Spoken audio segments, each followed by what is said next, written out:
우리 옆에 있는 분들과 인사하겠습니다. 사랑합니다. 사랑합니다. 축복합니다. 축복합니다. 내가 더 많이 사랑하겠습니다. 내가 더 많이 사랑합니다. 네, 일주일 동안도 잘들 지내셨죠? 아멘. 오늘 이 말씀 중심에서 고장난 이스라엘이라는 제목으로 하나님 말씀 증거하겠습니다. 요즘 제가 주말 사극 정도전을 아주 잘 보고 있습니다. 재미있게 보고 있습니다. 고려 말의 그 부패와 타락을 목격한 이 젊은 사대부 학자 정도전은 이 부패한 고려를 어떻게 하면 바꿀 수 있을까 몸부림을 칩니다. 몸부림을 치다가 도대체 어디서부터 어떻게 고치고 어떻게 바꿔야 될지 막막하기만 합니다. 바꿔야 될 부분이 너무나 많고 바뀌어야 될 부분이 너무나 많고 그리고 자신이 가지고 있는 능력은 너무나 부족하기 때문이죠. 이인임이 장악하고 있는 그 도당은 모두 그런 것에 관심이 하나도 없죠. 어떻게 하면 나라를 잘 이끌어갈 수 있을까? 그런 것에 관심이 없고 사리사욕을 채우고 자기 배만 불리는 데에 온갖 관심을 갖고 있죠. 그러다가 이 정도전이 내린 결론이 뭐냐? 고려는 더 이상 안 되겠다. 개혁을 하려고 하지만 고려에 더 이상 희망이 없다. 도저히 개혁할 수 없는 나라다. 그럼 개혁이 뭔지 알죠? 리폼. 뭔가 좀 잘못되어 있는데 이 리폼을 하려고 하다 보니까 리폼이 안 되겠는 거야. 그리고는 고려를 자신의 마음에서 이제 지워버리게 되죠. 그리고 새로운 나라를 꿈꾸게 됩니다. 개혁은 리폼하는 거고 과거를 다 부정해버리는 것은 레볼루션, 혁명입니다. 혁명을 꿈꾸는 거죠. 리폼이 안 되니까 다 바꿔버리자. 새롭게 하자. 바꾸지 않으면 누군가가 바뀌게 할 수밖에 없는 그런 상황이 진행하게 되죠. 요즘 우리 교회가 공사를 하고 있습니다. 공사를 하고 있는데 원래 공사의 일정대로라면 지금쯤은 어느 정도 이 카페에 틀이 쫙 나오고 성도들이 와서 와 이래야 되는데 와서 아마 보고 실망했을 겁니다. 왜 공사가 이렇게 진척이 안 됐냐? 사실은 공사가 좀 중단되었습니다. 뜯는 것만 다 뜯어놓고 지금 바닥을 에폭시라고 하는 여러분 농구장 보면 이렇게 칠해진 거, 주차장 칠해진 거 있죠? 그런 걸로 이제 하려고 이쁘게 하려고 했는데 보일러가 깔려 있어요. 근데 그 보일러를 위에다가 이제 살짝 칠하려고 했는데 장판을 드러내 보니까 전에 있던 사람들이 완전 부실 공사를 해가지고 물을 먹으니까 그냥 푹석푹석하게 다 일레길로 바운드가 돼버리는 거예요. 우둥투둥 해버리는 거예요. 그래서 공사하는 사람이 여기에는 더 이상 할 수 없다. 물론 해달라고 그러면 해주겠다. 그러나 이거 오래 가지 못할 것이다.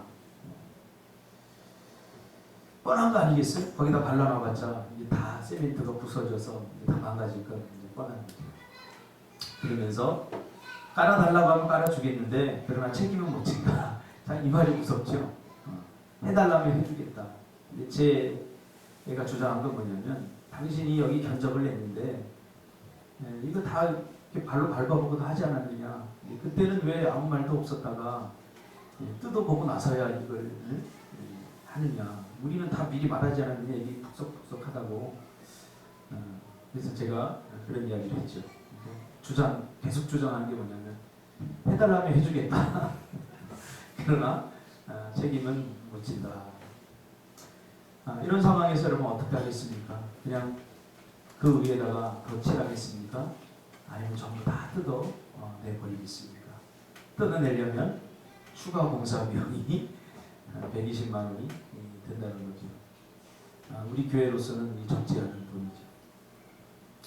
만약 그렇게 하지 않으면 그 위에다가 아무리 이쁜 것을 칠해놓는다고 할지라도 그것이 부서지고 망가지는 것은 뻔합니다. 오늘 본문은 개혁에 관한 이야기죠. 리폼. 25세의 젊은 히스기야 왕가 왕위에 오르게 됩니다. 아버지 아하스로 이런 잘하는 이 아하스로 왕이 너무나 통치를 못했어요. 그래서 나라는 기울 대로 기울고 나라는 쇠약해질 대로 쇠약해진 그런 나라를 25세 때 젊은 나이에 히스기야가 승계를 받습니다. 거기다가 이 남유다가 아람과의 전쟁에서 엄청난 경제적 손실과 또 군사적 손실을 입게 됩니다. 많은 사람들이 전쟁에 져서 죽게 되고 또 아람 나라를 빼앗겨서 많은 조공을 또 바쳐야 되고 그런 상황에서 주변에 있던 강대국, 이 신흥 강대국 아수르에게 도움을 요청합니다. 우리를 좀 도와주세요. 근데 이 아수르가 도와주겠다 해놓고는 결정적인 순간에 자기의 나라에 유익이 되지 않는다. 그러니까 배신을 해버립니다. 그래서 지금 질퇴양단에 빠졌어요. 이런 상황에서 히스기야가 왕위를 물려받았다는 거죠. 그렇죠? 여러분 같은 왕위를 물려받겠습니까? 저희 인도에 은샘교회라고 있는데 교회를 짓느라고 빚을 좀 많이 들여서 자식들이 그래요. 아빠, 난 아빠 재산 하나도 물려받지 않을 거야. 포기각서, 재산 포기각서를 미리 다 쓰겠다고 이렇게 이야기를 하더랍니다. 히스기야는 그러나 왕위에 올랐습니다. 오르고 싶지 않은, 어떻게 보면 힘겨운 자리에 히스기야는 오르게 되죠. 그리고는 하나님 앞에 뜻을 정하고 내가 왕 노릇을 제대로 한번 해보겠다. 이렇게 뜻을 정하게 됩니다. 우리가 잘 아는 미래학자이기도 하고 경영학의 대부인 피터 드러크는 이런 말을 합니다. 그런 수많은 위기에 빠진 기업들을 일으켜 세운 그러한 아주 프로페셔널한 경영자죠. 다 죽어갔던 기업들을 그가 맡아서 다시 회복시키는 일들을 그가 즐겨 하고 있던 때에 그가 이런 이야기를 합니다. 망하던 다 망해가는 기업을 이렇게 가서 보니까 이 회사가 망할 이유가 없더라는 거예요. 모든 사람들이 정말 열심히 일을 하더라는 거예요. 그래서 깜짝 놀랐다는 거예요. 야, 이렇게 회사를 사랑하고 이렇게 열심히 하는데 왜 이 회사가 망할까 하고 궁금증을 가지고 자세히 들어가 보니까 열심히 안 해서 망한 것이 아니라 옳지 않은 일에 열심을 내어서 망했다는 거예요. 옳지 않은. 그러니까 제대로 하지 않은 것이 문제라는 거죠. 열심히는 하는데 그것이 별로 생산성이 없는 일들이 열심을 내더라는 거죠. 정말 열심을 내야 될 때 열심을 내지 못하더라는 거죠. 그래서 그는 이런 말을 합니다. 옳은 일을 하는 것에 먼저 비중을 두라. 그리고 나서 제대로 진행되게 하라. 틀린 일을 제대로 하는 것보다, 하고 있는 것보다 더 심각한 시간 낭비는 없다. 열심히 한다고 다 성공하는 것 아니죠. 그 우리가 열심히 하는 일이 얼마나 의미가 있고 가치가 있는 일이냐. 그것이 중요한 거죠. 그래서 히스기야도 생각하게 됩니다. 어쩌다가 이 나라가 이렇게 됐을까? 어쩌다가 이 나라가 이렇게 됐을까? 도대체 문제가 뭘까? 그러면서 문제의 핵심, 문제의 헤드핀을 찾게 되는 거죠. 우리가 볼링을 치다 보면 세게 힘으로만 됩니까? 안 돼. 헤드핀을 정확히 찾아서 쳐야 쫙 하고 그러지죠. 왜 이 나라가 이렇게 됐을까? 하나님이 도우시는 나라, 이 나라가 이렇게 되었을까? 어디서부터 언제부터 잘못된 걸까? 이 나라가 채태양난에 빠진 이유가 뭘까? 고민하게 되죠. 그러다가 한 가지 중요한 헤드핀을 발견하게 됩니다. 이 나라가 이 모양 이 꼴이 된 것은 신앙과 하나님과의 관계에 문제가 생겼다 하는 것을 발견하게 되죠.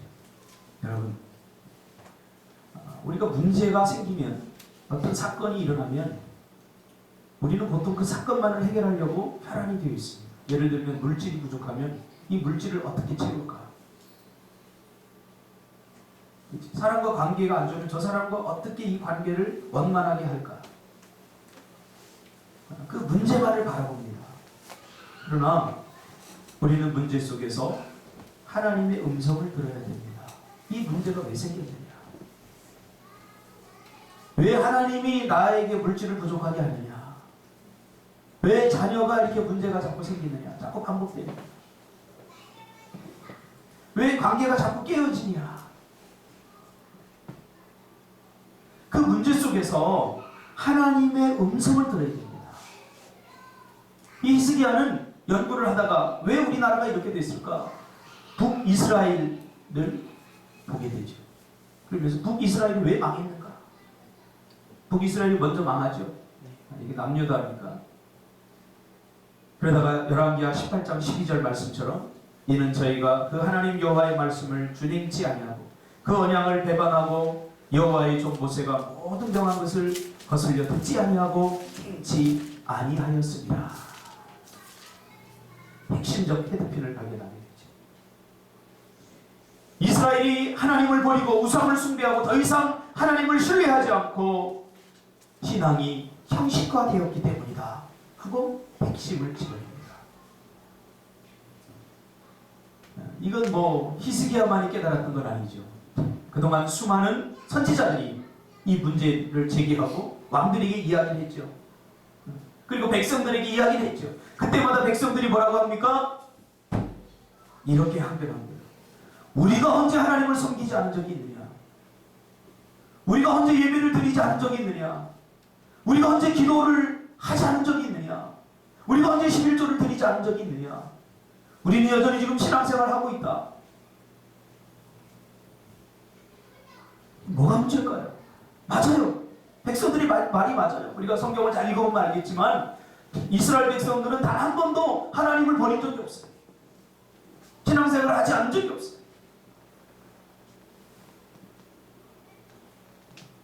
이 부분에 관해서 예수님은 이사야, 이것을 통찰했던 이사야를 인용하면서 이사야서를 인용하면서 이렇게 마가복음 7장 6절에서 이야기를 합니다. 이 백성이 입술로는 나를 공경하되 마음은 내게서 멀더라. 사람의 계명으로 교훈을 삼아 가르치니 나를 헛되이 경배하도다. 형식만 하는 거죠. 여전히 예배하고 있었지만 그 예배에 예배를 드리는 사람들의 마음은 딴 곳에 가 있었어요. 여전히 기도라고 하는 형식을 갖추고 있었지만 정말 하나님의 임재가 있고 하나님의 응답이 있는 기도가 아니라 중언부언하는 형식만 갖춘 기도. 그제 TV를 보다 보니까 북한의 그 종교 실상에 대해서 그 강명도 교수가 북한의 그래서 기순한 그 강명도 교수가 이야기하는데 북한에도 종교가 다 있답니다. 스들도 있고요, 목사님도 있고요, 다 있대요. 그러나 형식만 있다. 형식. 교회 나와서 예배를 드리지만 진정 하나님을 증거하는 게 아니라 자기의 체제를 유지하기 위해서 속해 있는 하나의 우리나라와 교류를 하려다 보니까 종교적 교류가 필요하니까 만들어 놓은 형식 껍데기만 남아요. 무슨 역할을 할 수 있겠습니까? 이스라엘 백성도 마찬가지입니다. 여전히 그들은 예배드리고 있었고 기도하고 있었지만 그러나 중요한 것은 제대로 하지 않았다는, 하나님의 말씀대로 제대로 하지 않았다는 거죠. 그리고 우상 숭배 자기들이 할 거 다 합니다. 우상도 섬기고 하나님도 섬기고, 요즘 우리가 배우는 다니엘서처럼 자기가 하고 싶은 대로 자기가 원하는 대로 다 하는 거죠. 말씀의 통치와 말씀의 지배를 받지 아니하고 하나님의 통치를 받지 아니하고 자기가 자기 인생의 주인이 되어서 자기 마음대로 하는 거죠. 그래서 개혁을 하게 됩니다. 히스기야가 개혁을 하게 되죠. 정치, 경제, 문화, 사회적, 총체적인 문제지만 그래서 개혁을 어디서부터 시작할까? 신앙의 개혁을 시작합니다. 왜요? 이스라엘의 운명은 그들이 가진 신앙, 그들이 가진 믿음과 관련이 있기 때문이죠. 오늘 우리의 운명과 똑같습니다. 우리의 미래와 똑같습니다. 우리의 미래는 내가 얼마나 좋은 직업을 가지고 있느냐, 내가 얼마나 많은 돈을 은행 통장에 집어넣고 있느냐, 그것과는 전혀 상관이 없습니다. 오늘 우리의 미래는 내일의 주인 대신 하나님의 손에 달려 있습니다. 믿습니까? 이걸 아직도 깨닫지 못하면 영적 철이 들도록 이 이스라엘의 운명은 이 우주를 통치하시고 다스리시는 하나님의 손에 달려 있습니다. 우리도 깨달아야 됩니다. 우리 인생의 문제 속에서 그러므로 문제만 보고 환경만 봐서는 안 됩니다. 물질의 문제처럼 보이고, 자녀의 문제처럼 보이고, 관계의 문제처럼 보이고, 사업의 문제처럼 보이고, 질병의 문제 같지만 이런 문제가 자꾸 왜 반복돼서 나타나는지 우리가 기억해야 됩니다. 그래서 개혁을 이제 시작을 합니다. 신앙의 개혁을 시작을 하는데 먼저 개혁을 할 때 필요한 사람들 누굽니까? 레위인들을 다 불러옵니다. 레위인들 그동안 다 떠났었죠. 왜? 레위인들은 다른 지파들이 주는 11조를 받아서 자기들의 삶을 유지해야 되는데 11조가 안 들어오니까 이게 다 굶어 죽게 생긴 거예요. 그러니까 다 성전을 하나를 다 떠나버린 거죠. 못 살겠다. 그래서 레위인들을 다시 불러다가 나라에서 이제 먹고 살게 해주는 거죠. 그리고는 이제 무너져버린 믿음, 하나님과의 관계를 우리 다시 새롭게 하자. 불러다가 성전을 먼저 정하십니다. 보이는 것들, 그렇죠? 보이는 성전, 성전이다. 성전이 회파되고 성전이 제 역할을 하지 못하고 성전 안에 온갖 더러운 것이 성전을 깨끗이 하고 성전이 있어야 될 자리에 하나님이 말씀을 통해서 하신 그 자리에다가 기물들을 다 갖다 놓고 그전에 그렇지 않았죠. 왕들이 외국에 갔다가 좋은 그릇들이 있으면 그 성전에다 갖다 놓고 그 위치를 다 바꿔버리고 이런 역사가 있었죠. 그래서 레위인을 불러다가 성전 정화 작업을 하는데 전부를 걸어버립니다. 그리고 나서 이제 외적으로 보이는 것들이 어느 정도 정리가 되자 이제는 보이지 않는 것들, 절기들, 절기가 굉장히 중요하죠. 제대로 지키지 않았던 절기들을 지키게 되죠.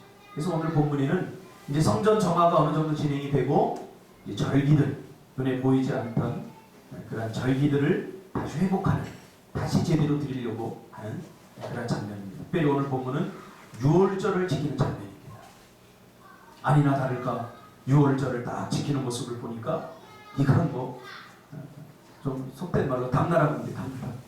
원칙도 없고 자기들이 드리고 싶은 대로 막 드리는 거예요. 거기에 거룩이라고 찾아볼 수 없어요.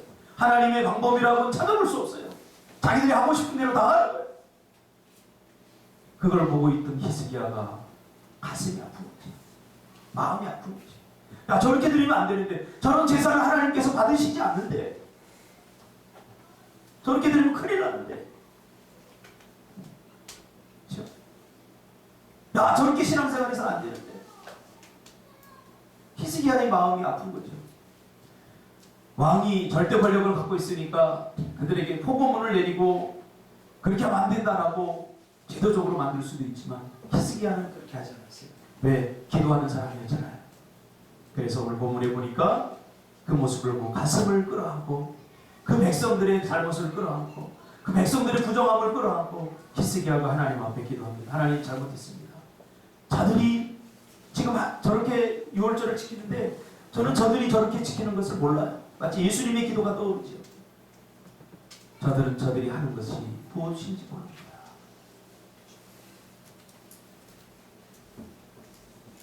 무엇을 하고 있는 사람들의 문제가 뭔지 아세요?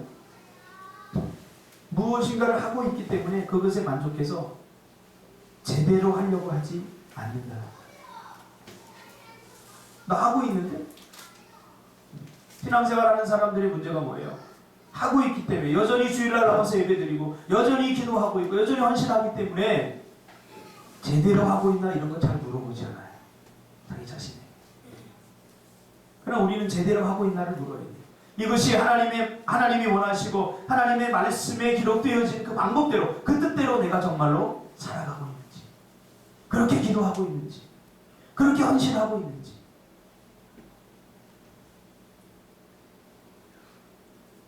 제가 아주 어릴 적에 바닷가에 살았기 때문에 수영은 잘합니다.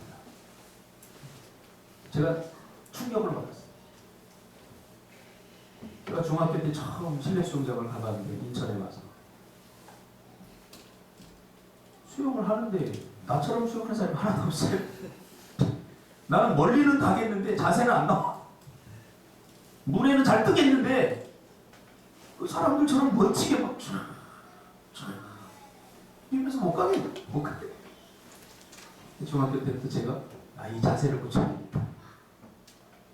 부단한 노력을 했지만 지금의 모습이 이거 안 고치려고 고치려고 했는데 이 내 안에 옛날의 습성이 그대로 배어 있어갖고 이거 뜯어고치기가 상당히 쉽지 않아요. 상당히 쉽죠. 내가 수영을 사람들이 물어봐요. 수영하냐? 나 수영해.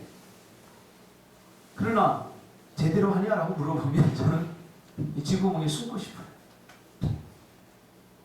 제가 옛날에 학원에서 강의할 때 꿈이 있는 게 김성태 목사와 같이 했는데 선생님들께 수영장 갈 일이 생겼어요. 수영장 갔는데 나는 이 자세가 제대로 안 나오니까 한번 이렇게 보고서 수영해야 되겠다 하고 김성태 목사 그때도 뚱뚱했어요. 튀면서 들어가더니 그 이상한 수영 있죠. 물에 뜨는 수영 그걸 하면서 막 자기 수영 잘한다고 막 재는 거예요. 선생님들이 딱 아유 그렇게 하면 어떡하냐고 저 사람들 뭐라고 그렇게 하는 사람 어디 있냐고 제대로 하고 있냐고 말이지. 이들은 자기들이 신앙생활을 하고 있기 때문에 선지자들이 그리고 사람들이 주의 백성들이 물으면 우리가 하고 있습니다. 뭔가 잘못됐습니까? 우리가 하나님을 단 한 번도 버린 적이 없습니다. 우리는 여전히 예배드리고 있고 여전히 기도하고 있습니다. 뭐가 문제입니까? 이렇게 오히려 안에서 거부 반응이 일어나죠. 이 교만 아니겠어요? 그런 것들이 익숙해져 있죠. 그래서 무엇이 문제인지 아예 관심도 없는 거죠. 그래서 바꾸고 고치고 자세를 바꾸면요 훨씬 수영이 쉬워져요. 스키도 마찬가지예요. 제가 스키 캠프를 애들 한 10년 정도 데리고 다녀보니까 스키도 그냥 올라가서 누구나 다 탈 수 있어요. 준석이처럼. 운동신경 어느 정도 되면 그냥 뭐 대충 요령만 가르쳐주면 올라가서 탈 수 있어요. 그러나 걷기서부터 기초를 충분히 다진 사람은 나중에 고급 코스까지 아주 험난한 코스까지 다 탈 수 있어요. 신준이 보세요. 신준이 자세가 딱 나오잖아요. 그러니까 스키 타는 사람들 보면 쟤는 좀 강습을 받고 타는 거다, 안 받고 타는 거다. 이게 딱 나타나잖아요. 그렇죠? 준석이는 딱 꼭대기에서 직선으로 내려오잖아요. 그러나 초급 코스에서는 꼭대기에서 직선으로 내려올 수 있지만 우들투들한 고급 코스에서 과연 그렇게 할 수 있냐고 말이죠. 자세를 바꿔야 된다는 거예요. 기초부터 다시 리폼해야 돼. 리폼. 그럼 그게 쉽겠어요? 이미 한번 속도감에 쾌감을 들인 사람은 다시 걷기부터 다시 시작한다는 것에 대해서 굉장히 이거는 헌신과 자기 희생이 필요한 거지. 쪽팔리게 내가 저기서 걷기부터 한단 말이야. 나는 초급 코스에서 직선으로도 내려올 수 있는 사람인데 이러면서 그렇게 생각하는 한 절대로 바뀌지 않지. 우리 신앙도 마찬가지입니다. 내가 목사인데 내가 신앙생활 30년 동안 했는데 도대체 이제 뭔가 뭘 새롭게 시작한단 말이야. 그럼 난 이렇게 살다 죽을랬다. 여러분 그래서 안 돼요. 하루를 살아도 행복할 수 있다면 10년을 들여서 바꿔야 돼요. 하루를 제대로 신앙생활 하려면 100년이 걸려도 바꿔야 돼요.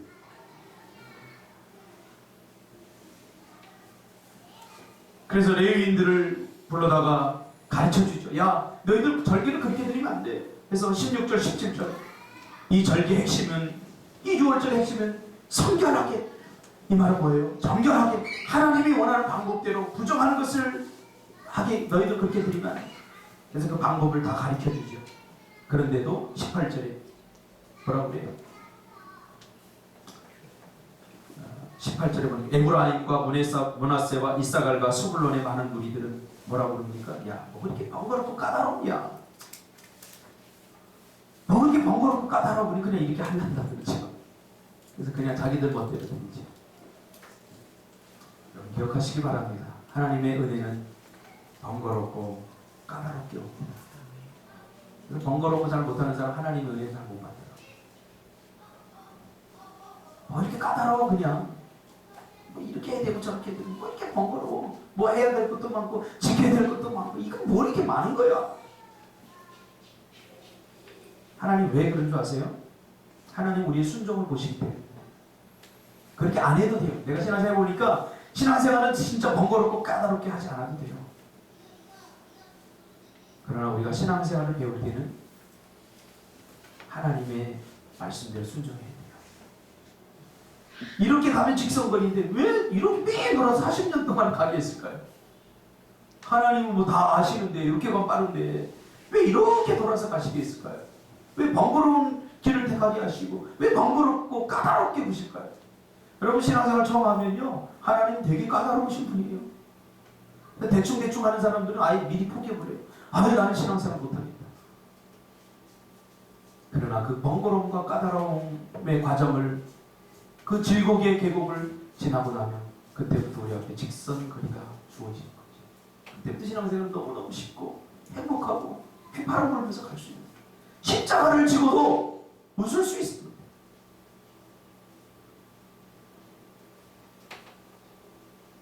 이것이 문제였구나. 기도하지 않는 게 문제가 아니라 잘못된 기도, 왜곡된 기도, 삐뚤어진 신앙, 제대로 하지 않는 신앙, 이게 문제구나. 그래서 오늘 히스기야가 하나님께 기도하죠. 그러니까 하나님께서 뭐라고 그래요? 이스라엘의 잘못된 신앙을 고치셨다라고 말합니다. 우리의 삶으로 돌아와 볼까요? 우리도 매일 새벽 기도하고 여러분 어느 사람 못지않게 헌신하고 있고 이 작은 교회에 나오는 자체가 헌신입니다. 그리고 우리 신앙, 우리 인생의 문제가 무엇인지 너무나 잘 압니다. 몰라서 죄 짓고 몰라서 하나님의 마음을 아프게 하는 사람 한 사람도 없습니다. 우리는 어떻게 살아야 되는지 압니다. 어떻게 신앙생활 해야 되는지 압니다. 설교하고 나서 피드백하고 이야기를 하는 거 보면 대부분 그래요. 목사님 다 알아요. 다 알아요. 뭐 몰라서 목사님 못하는 거 아니에요. 그러면서 설교자의 나를 막 비웃듯이 목사님 설교 딱 시작할 때 이게 무슨 설교인지 나는 바바박 다 알아요. 몰라서 못하는 거 아니라는 거지. 근데 중요한 건 못하고 있다는 거예요. 그럼 문제 심각하지 않지 않습니까? 모르는 사람이 오히려 심함이 있어요. 모르는 사람 가르쳐주면 되거든요. 근데 알아도 못하는 사람 이게 문제가 심각한 거예요. 가만히 들여다보면 정말 알아야 될 것을 모르고 몰라도 될 것을 알기 때문에 못하는 거예요. 한마디로 믿음이 없기 때문이죠. 신뢰하지 못하기 때문이죠. 내가 이렇게 헌신하고 내가 이렇게 하나님 앞에 하면 하나님께서 어떻게 하실 건가? 우리의 미래를 책임져 주시고 우리의 미래를 이끌어 가신다는 것에 대한 신뢰가 부족하기 때문에 믿지 못하기 때문에 내가 하지 못하는 거죠. 희생과 헌신이 다르고 부담스럽고 그래서 애써 외면하는 것이죠. 이런 사람에게는 희망이 없는 거죠. 우리가 요즘 새벽에 보는 이 바벨론 느부갓네살 왕과 벨사살 왕 잘못해서 버림받은 거 아니죠. 계속 다니엘은 느부갓네살과 벨사살 왕의 교만을 지적합니다. 그래서 꿈을 통해서 왕의 최고의 약점이 뭘까요? 왕은 없는 게 없어요. 모든 걸 다 갖추고 있어요. 왕은 약점이 없다니까요. 하고 싶으면 다 할 수 있어요. 그러나 왕의 최고의 약점인데 그게 뭐냐면 내일이에요. 고대 근동아시아의 왕들은 언제 죽을지 언제 독살당할지 모르거든요. 내일 어떻게 될지 보장이 없거든요. 수십 명의 수백 명의 수천 명의 경비병들을 세워놓고도 밤잠을 자지 못하는 것이 고대 근동아시아의 왕들이거든요. 그래도 독살을 당합니다. 왜? 그렇게 절대 권력을 가지고 있으면서도 내일에 대해 두려운 거예요. 어떻게 될지 모르겠어요. 그러니까 하나님께서 그 약점을 건드리시죠. 꿈을 꾸게 하죠. 꿈은 내일에 대한 꿈이잖아요. 그래서 교만을 지적하고 교만의 무서움이 뭐라고 그랬어요? 교만은 자기가 교만하다는 걸 절대 몰라요. 근데 누군가 얘기해주면 오히려 기분 나빠요. 고쳐야 되는데, 바꿔야 되는데. 장진아, 너 그러면 안 돼. 이 박씨, 당신이 뭔데? 교만? 네 인생이나 좀 잘해. 성경에서는 이거를 완고하게 합니다. 완고. 네가 뭔데 네 인생이나 잘하지. 선지자 다니엘이 그렇게 꿈을 해석해주고 기적을 보여주고 하는데도 결국은 깨닫지 못하잖아요. 그래서 7년 동안 쫓겨났잖아요. 그러니까 왕위를 아들에게 내주잖아요. 근데 이 아들도 아버지가 그렇게 하나님께서 터치하시는 것을 보았으면 자신도 좀 바꿔야 되는데 전교에 처하나 깨닫지 못하는 자는 멸망하는 진수가 같다. 몸은 인간인데 영혼이 죽어버리니까 짐승 같은 짓을 합니다. 우둔한 거예요. 미련한 거예요. 깨닫지 못하고. 고난보다 더 무서운 게 뭔지 압니까? 실패보다 더 무서운 게 뭔지 압니까? 고난의 의미를 깨닫지 못하는 거예요. 내 옆에서 누군가 죽어가면 나도 그럴 수 있겠다. 이게 뭔가 거기서 하나님의 음성을 들어야 되지 않습니까? 근데 설마 나에게는 저런 얘기를 하지 않을 거야.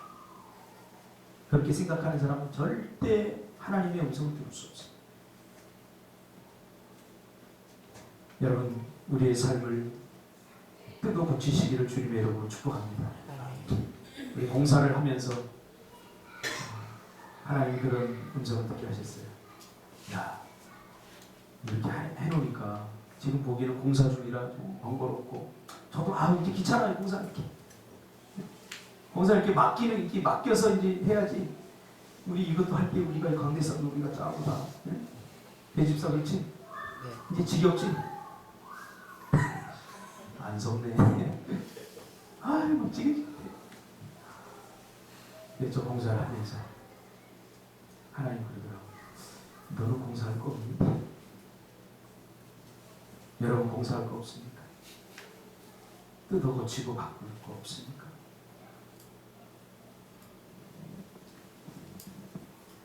우리가 고쳐야 될 것, 바꾸고 뜯어 고쳐야 될 것 한 가지 있다면 그것은 바로 우리 신앙과 믿음입니다. 우리 안에 잔뜩 죄를 쌓아놓고 저 안에서 물건들이 얼마나 나오는지 점이 5층에다 지금 다 올려놨어. 그걸 안고 공사 못하잖아요. 쓰레기가 얼마나 많이 나오는지 매일 정리하는데 우리가 매일 회개하는데도 여전히 우리 안에는 죄의 쓰레기들이 있지 않습니까? 내 자존심, 내 욕망들, 정리되지 않은 욕망들. 이번에도 우리가 이사를 지금 계획하고 준비하면서 집사람이 버릴 것들을 이렇게 내놓더라고요. 내가 보기엔 버릴 것이 하나도 없어요. 왜? 나중에 써야지, 나중에 입어야지, 나중에 살 빼서 입어야지. 뭐 이러면서 하나둘 모아뒀던 옷까지는 정리되지 않으니까 다 쓰레기가 돼서 나중에 처단할 수 없게 되는 거죠. 여러분, 우리가 하나님 앞에 뜻을 정하고 바꾸면 훨씬 우리 인생 행복해집니다. 훨씬 우리 인생의 발걸음 가벼워집니다. 수채화라고 하는 CCM 그룹이 있습니다. 1집 앨범 중에 보면 고장난 차라고 하는 노래가 CCM인데 가사를 읽어드릴게요. 아무리 비싼 휘발유를 넣어도 움직이지 않는 나의 자동차, 그 이유는 바로 고장이기 때문이야. 주님의 크신 참사랑을 주어도 아무런 변화 없는 까닭은 우리의 삶이 고장이기 때문이야. 누군가 차 뚜껑을 열고 속에 있는 부품을 꺼내고 붙이고 그제야 움직이는 차. 우리도 내 안에 죄악을 꺼내고 주님의 참사랑 가득 담아야 해. 그제야 내 삶이 주님께 향하니까. 주님 나라를 위하여 기도해. 내 마음 다해 주님을 노래해. 주님 빗대어 세상을 아름답게 해. 기도하겠습니다.